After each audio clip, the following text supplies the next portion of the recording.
Dibukakan kuat. Ya Allah, anu ngadolimi namun dibukakan ku Allah. Ya Allah, subhanakallahumma ya Allah, ya Rabb. Kasus pembunuhan ibu dan anak di Subang yang menimpa Tuti Soehartini dan Amalia Mustika Ratu hingga kini masih bergulir. Sejak salah satu saksi kunci, Danu, menyerahkan diri dan membeberkan semua rahasianya, misteri pembunuhan Subang ini perlahan terpecahkan. Pengakuan Danu membuka misteri para pelakunya yang salah satunya adalah Yosep. Meski Yosep masih belum mau mengakui, tapi polisi menemukan bukti kuat yang mendukung selain kesaksian Danu, yakni bercak darah di baju Yosep. Direktur Reserse Kriminal Umum Polda Jabar, Kombes Pol Surawan, mengatakan pada saat kejadian Yosep meminta Danu untuk ditemani ke rumah Tuti Soehartini dan Amalia Mustika Ratu.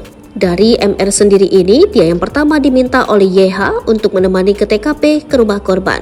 Kemudian MR menunggu di garasi, kemudian diminta mengambil alat golok, ujar Surawan saat ditemui di Mapolda Jabar.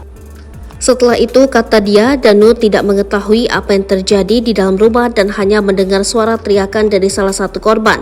Saat Danu mengintip ke dalam rumah, ia melihat Amalia Mustika Ratu sedang dianiaya. Dia tidak mengetahui bagaimana para pelaku melakukan eksekusi kepada korban. Namun setelah mendengar teriakan dari para korban yang bernama Amel ini, dia sempat masuk ke dalam dan melihat juga pelaku lain membenturkan kepala Amel ke dinding, katanya. Meski telah ditetapkan sebagai tersangka, kata dia, 4 pelaku kecuali Danu masih belum mengakui perbuatannya. Akan tetapi noda darah di baju Yosep menjadi bukti cukup kuat kalau dirinya merupakan pelaku pembunuhan anak dan istrinya sendiri. Namun ada bukti yang kuat dari YH atau suami Tuti ini. Kita temukan bercak darah di bajunya sehingga kita kuat dugaan kita bahwa YH ini sebagai pelaku, sehingga kita lakukan penahanan bersama dengan MR, ucapnya.